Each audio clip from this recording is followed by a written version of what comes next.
ಇನ್ನು ಕೃಷ್ಣನಿಗೆ ಯಾಕೆ ಅರ್ಪಣೆ ಮಾಡಬೇಕು? ನೀವು ಯಾರಿಗೆ ಅರ್ಪಣೆ ಮಾಡಿದರೆ ತಪ್ಪು ಅಂತೇನು ಹೇಳಿಲ್ಲ. ರಾಮಾರ್ಪಣ ಮಸ್ತು, ವಾಸುದೇವಾರ್ಪಣ ಮಸ್ತು ಅಂತ ಹೇಳಿದರೆ ತಪ್ಪೇನಲ್ಲ. ಆದರೂ ಈ ಸಂಪ್ರದಾಯ ಬರುವುದಕ್ಕೆ ವಿಶೇಷವಾಗಿ ಕಾರಣ ಅಂದರೆ, ನನ್ನ ಹತ್ರ ಒಂದೇ ಒಂದು ಪೆನ್ ಇದೆ, ಯಾರಿಗೆ ಕೊಡಲಿ ನಾನು? ಯಾರಿಗೆ ಬೇಕು? ಇರೋದು ಒಂದು ಪೆನ್. ಪಾಪ ಅವರು ಕೈ ಮಾಡಿದರು, ನನಗೆ ದೊಡ್ಡ ಭಾರ ಇಳಿತು. ಯಾಕೆಂದ್ರೆ ಇಷ್ಟು ಜನ ಕೂತಿದ್ದೀರಿ, ಕೊಡ್ಲಿಕ್ಕೆ ನನ್ನ ಹತ್ರ 100 ಪೆನ್ ಇಲ್ಲ, ಇರೋದು ಒಂದು ಪೆನ್ನು.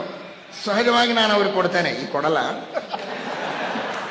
ಯಾಕೆ ಅಂದರೆ ಅವ್ರು ಕೇಳಿಬಿಟ್ರಲ್ಲ. ಹಾಗೆ ರಾಮ ಇದ್ದಾನೆ, ಕೃಷ್ಣ ಇದ್ದಾನೆ, ಮತ್ಸ್ಯ ಇದ್ದಾನೆ, ಕೂರ್ಮ ಇದ್ದಾನೆ, ಯಾರಿಗೆ ಕೊಡ್ಲಿ ನನ್ನ ಕರ್ಮವನ್ನ? ಕೃಷ್ಣ ಏನು ಮಾಡಿದ ಅಂದ್ರೆ ಕೈ ಎತ್ತಿದ. ಯತ್ ಕರೋಷಿ ಯದ್ ಅಶ್ನಾಸಿ ಯದ್ ಜೊಹೋಸಿ ದದಾಸಿ ಯತ್ ಯತ್ ತಪಸ್ಯಸಿ ಕೌಂತೆಯ ತತ್ಕುರುಷ್ವ ಮದರ್ಪಣಂ. ನನಗೆ ಅರ್ಪಣೆ ಮಾಡುವಂತ ಕೃಷ್ಣ ಹೇಳಿದ. ಸರಿ, ಅನಂತ ಅವತಾರಗಳಿವೆ, ನಾನೇನ್ ಮಾಡ್ಲಿ? ಕೃಷ್ಣ ಕೇಳಿದ, ಅವನಿಗೆ ಕೊಟ್ಟೆ, ಕೃಷ್ಣ ಅರ್ಪಣ ಅಷ್ಟೇ.